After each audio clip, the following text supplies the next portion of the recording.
Good afternoon, guys. This is Daniel with Garden Done Right. We are going to be making a fairly short video today talking about why to fertilize and when to fertilize. We're just going to be walking around my yard, kind of doing a little bit of fertilization on some of my plants, some of my evergreen stuff that can handle being fertilized in the winter. Not a whole lot of it really needs it this time of year, but we're just going to be kind of strolling through, doing a little bit here and there, getting everything ready for a good, strong spring. First thing we're gonna start with actually is some snow and summer jasmine that I have right here. I always fertilize this stuff in the spring and in the winter. I do that because the wintertime, this stuff really does kind of never stop growing, in my opinion. It does require quite a bit of fertilizer also to keep growing. You really don't have to worry about it pushing out too much new growth that's going to get burned by frost or anything right now, especially this year.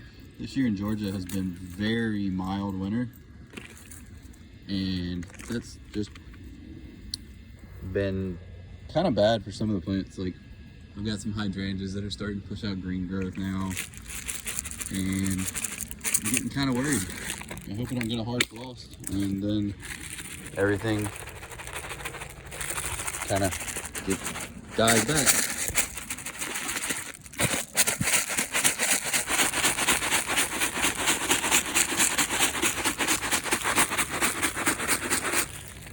And those of you wondering, I'm just using the Pennington 1257. It's just a fairly good all-purpose fertilizer. It's not going to push out too much, and if anything, really. And then I got this little combination area of some Algerian ivy, a camellia, and some Galaxy aspidistra.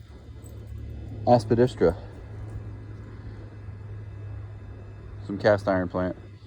Oh, and there's a little hellebore down here. Look, he's flowering. He's all happy down here. Giving him a little bit of love and attention.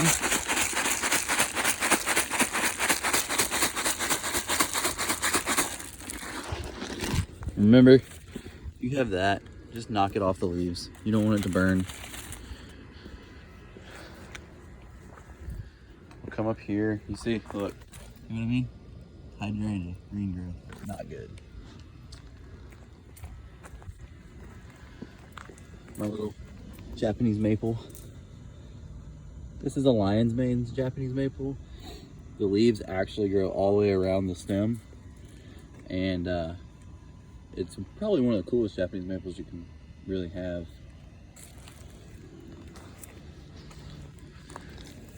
Oak tree growing in a pot of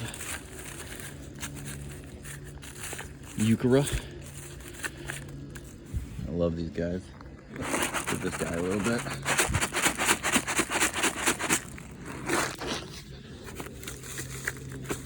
Shake it up a little to get it off the leaves. Here's some Asiatic jasmine. Give it a little. Not gonna hurt it to get fertilized. Here's another Asiatic jasmine. As you can see, my yard is very natural, and don't try to keep a proper prim and proper yard. It's too hard, and I kind of like things to be as natural as possible. I'm not real big on the perfection yards. They're too perfect. I like things to kind of be more like how it would be found in nature.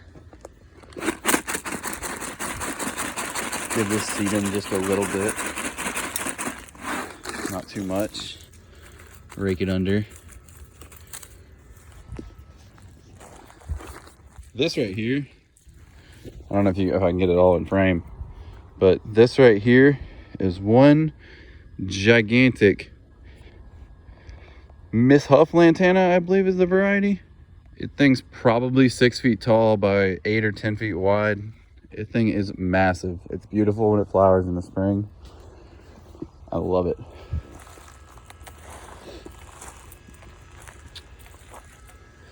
This is an orange tree that I have grown in a pot. Everybody says orange trees don't survive Georgia winters. Well, this is the 3rd year I've had this thing, and I never bring it inside. It does die back quite a bit in the winter, but for the most part, it does come back very strong. I've never had a real issue with it. Here's some more sedum in a little pot I've been playing with. Give that guy a little bit. Here's the irises from a previous video. It's still doing all right, especially after that big storm we had yesterday. They still look good. Squirrels haven't found them yet. Snowball viburnum. Now this is one of my favorites when it gets blooming. Really big, beautiful white flowers. Looks a lot like a hydrangea. This is actually a Kimberly Queen fern. Another one of those plants that's not supposed to really survive Georgia winters. Had it now for 4 years, and it comes back every single year. Gardenia. We'll give this guy a little bit of love.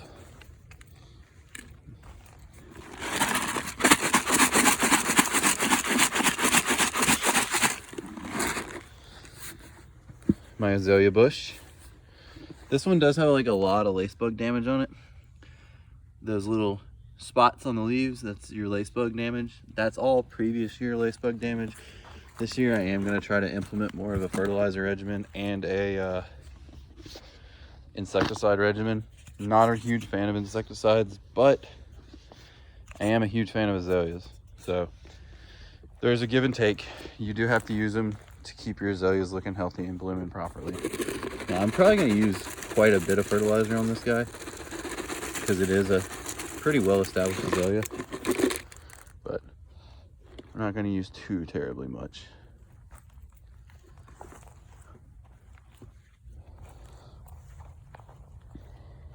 And then we'll just keep walking. Let's go over to this bottle brush real quick. This guy right here looks like he's dying. He probably is. We got a little bit of new growth coming out of the base down here. Hopefully that'll come up nicely this year. We'll finish the bottle of fertilizer on it. And I'm still going to continue to walk around my yard. Kind of give you a yard tour, show you everything I've got. Let's put this guy over here. And then I've got just another hydrangea bush. I love hydrangeas, they're everywhere in my yard. They do extremely well for me. Very minimal work. This is another Galaxy cast iron plant. They're just one of my favorites. Do great in basically full shade. Hydrangea. Lots of hydrangea.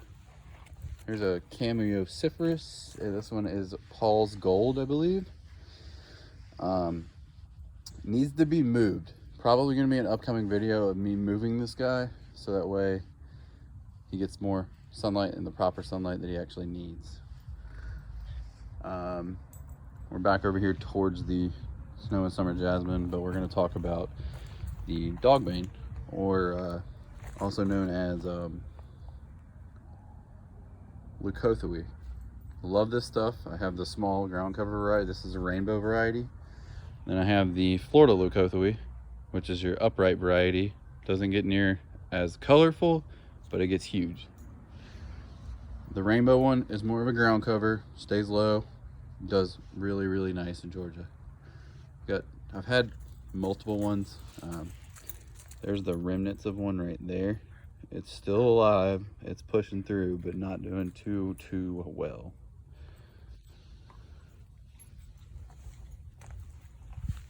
Here's another Paul's Gold. Another hydrangea. And then I've got a row of kaleidoscope abelia right here. They just do wonderful. They don't really need any help or anything. They flower when all they want to and do whatever they want. This tree right here It's called a Japanese Stewardia. I got this one from the dumpster at my local plant nursery. Somebody, I guess, returned it because it was dying. I brought it back to life last year. It does have quite a bit of dieback on it, but we'll see what happens this spring, if it leaves out or not. Here's a big old limelight hydrangea. When this guy is not cut back, he's probably close to 5.5, 6 feet tall and about 4 feet wide, covered in nice big green blooms, green, yellow, white blooms in the spring and the summer, all the way until winter. I had this thing bloom for literally the whole growing season last year. And then we'll go this way. I'm gonna pick that up. And then I've got a whole entire hedgerow of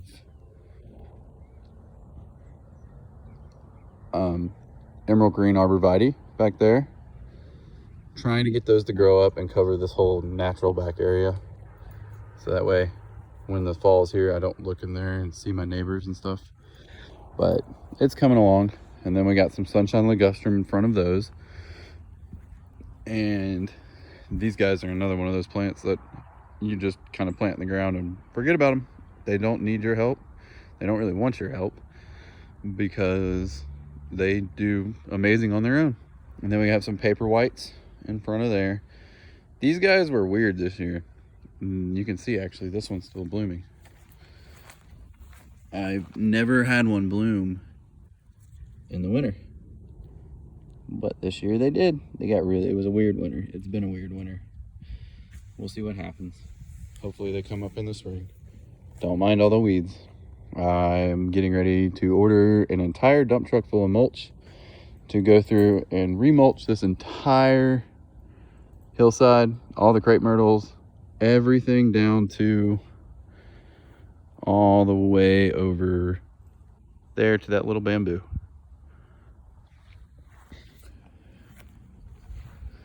Dog pen, don't ever use it. Every time I put my dog in there, he just barks. And this is actually, all of this green growth you see on the ground right here, this is all mint. Well, a lot of it's mint. There's some weeds in there still, but I had a garden and I planted one mint plant and it took off and it just took over. Be careful when planting mint. It's a great plant. Don't get me wrong. I love it. Great against the bugs and all that stuff, but does not contain well. Just does what it wants to do. Here's a Scotch bonnet, or a Scotch broom. I'm sorry, not a Scotch bonnet pepper, but a Scotch broom. Really awesome, bright yellow flowers in the spring, early spring. It blooms right around when forsythia blooms. And then right in front of my dog is a tea olive. This tea olive came from another plant nursery. It was in the dumpster. I asked them if I could have it. They said, yeah, sure, take it. It was basically dead, and it's got blooms on it now. It's coming back, doing really well. And then we got one of my other dogs, Charlie, along with a redbud tree. Bought this guy at Home Depot for $5 about 10 years ago. And here's the reason why it was $5. You see this scar? It used to be down there. And that scar came from a forklift that I witnessed just run it smack over. They said, take it. I said, I'll give you $5 for it. And they said, all right. Then we got a Laura Petalum in front of it. Might be moving that guy this year. Not really loving that spot. Me nor the plant is loving it. Then I have a Chinese rose. This Chinese rose is another one of those plants that's not supposed to be blooming right now, but as you can see, it's got quite a few blooms on it. No leaves on it, but it does have quite a few blooms. It'll start really blooming in early spring, and it blooms off and on through spring all the way into winter. My little apple seedling that I am actually, I don't know if you can see on video, but you can tell I have trained it to corkscrew. And you can tell winter has not been strong here because it has all its leaves. Not good. Here's a Western arborvitae. This is one of the big boys. It gets huge. It's supposed to get 20 to 40 feet tall, 10 feet wide, 10 to 15 feet wide. So I'm looking forward to that if it ever gets that big. Oh, it's got a lady beetle on it. Those are asparagus plants. I have had these for 2 years now. I might actually get a harvest off of them this year. We will see. I doubt it. But it would be nice to have an actual asparagus harvest. More bamboo. I planted this before we put the fence up. It was planted to hopefully encourage it to grow and form a natural fence because of those two right there and the neighbor's dog over there. Here's some blueberries that I just recently transplanted. Here is one of my favorite flowers, American Beautyberry. This one's the Purple Pride variety, but birds love it. Flower's great. Leaves out early, berries in the winter, early winter. Here's another one of my blueberry bushes that I transplanted recently. And here's the bamboo. The variety of this bamboo is Yellow Grove bamboo. It says it gets to be 15 to 25 feet tall, but it's a clumping, or no, it's a runner. It's a running bamboo. So I have never seen it actually start running. It's been here almost a year. I've never had a runner on it. Well, I guess that is a runner right there, but not running very fast. Normally when you think of bamboo, you think of something that runs a mile a minute. Old foundation planting euonymus. Never had really any issues with it. This rose right here, this rose was given to my mom when I was born. Not sure the variety. I think it's a Princess Diana, but it has pale pink flowers and it smells okay. It doesn't have the greatest scent in the world, but it does produce a scent. Here's another beautyberry. Here is a butterfly bush that is evergreen apparently. Did not lose a single leaf this year. Sorry about the air conditioner unit, guys. And then finally over there, next to the dog, is an Edgeworthia. That thing is not doing so hot this year. It is not loving life. That's the backyard. Now we're gonna walk our way back over to the gate and we'll go into the front yard. And we'll see what we got going on up there. All right, guys, here's the front yard. It's this whole side yard right here is just a run of a mixture of different colors of hydrangeas. It gets basically full shade over here. It gets sun for about 2 or 3 hours in the morning, so the hydrangeas do wonderful. Again, don't mind the weeds. Have not been on weed control this winter. Not been really feeling like it. But pretty soon I will be picking that back up. And then we're gonna come up to one of my beds.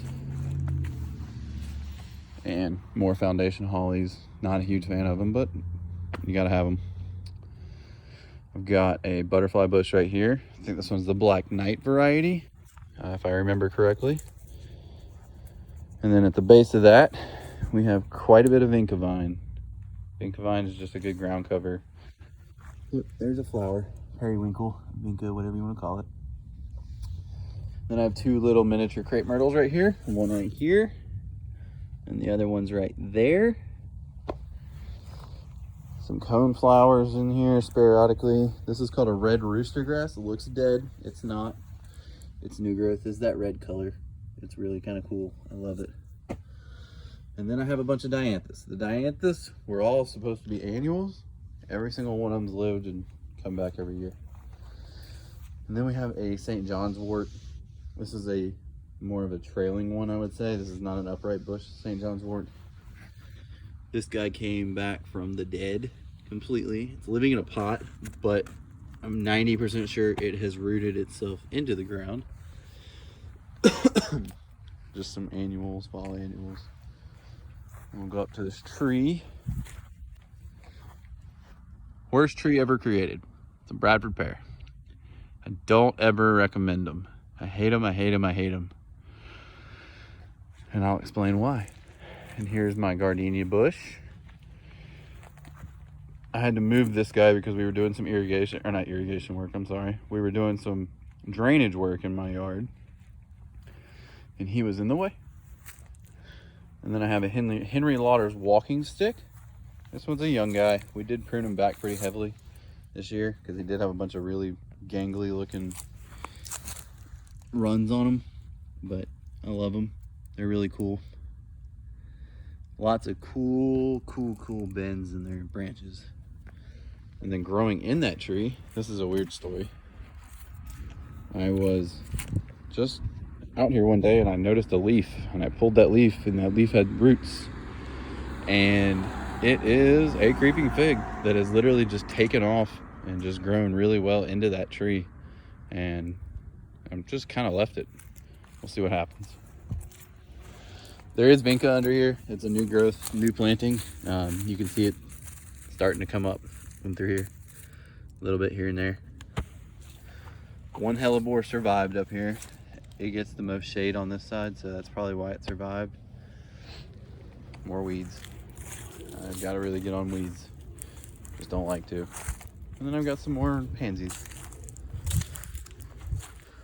And then up here, out of my mailbox, we got 2 anthills, and we have 2 knockout roses. The knockout roses actually don't have rose rosette, surprisingly enough. I've never encountered one that doesn't, except for on my yard. That's because if you practice the proper pruning methods and sterilize in between prunings, like when you're going from bush to bush, you typically won't run into the issue.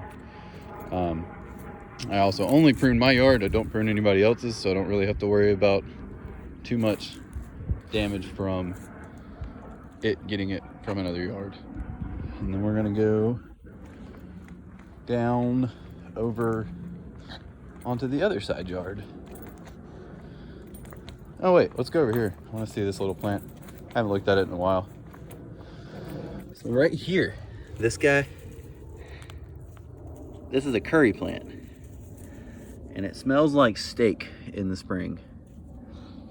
It smells just like steak in the spring. I love it. And there's some wild geraniums in there and some other things. There's actually in the spring, there's a lot of milkweed that comes up in here. It's not the native milkweed. It's a yellow and red flowering milkweed. Monarchs still really enjoy it. And then we'll go over here and we'll talk about a couple more little things, and then we'll wrap this up. Here's another bottle brush. This guy right here is probably about 5 feet tall, 5.5 feet tall. And it literally came back from the absolute dead. Oh man, somebody broke it right there. I gotta get that off. It came back from the absolute dead. I thought it was gone. I just left it, and next thing you know, look at it now. And then we got some canna lilies already starting to try to come back this year. They do have a little bit of frost damage on them though, from where they didn't completely die back, but they'll be all right. They're canna lilies. You can't kill them. Do need to come in here and clean them out though. Then I have my row of August Beauty gardenias. I love them. August Beauties are great. By far my favorite gardenia. Some of the strongest plants. We got some flower buds starting to set in there too. Right there, there's a flower bud. This one right here, this little one, it actually basically died last year. It got a blight of some sort. I'm not really sure which one, but I pretty much just counted it out and just gave up on it. And then one day I was fertilizing these guys, and I just threw some 10-10-10 on it, and it started to grow again. And I just kept fertilizing it, and next thing you know, it's all happy and pretty. It's got a long way to go before it catches the other ones, but it's working on it.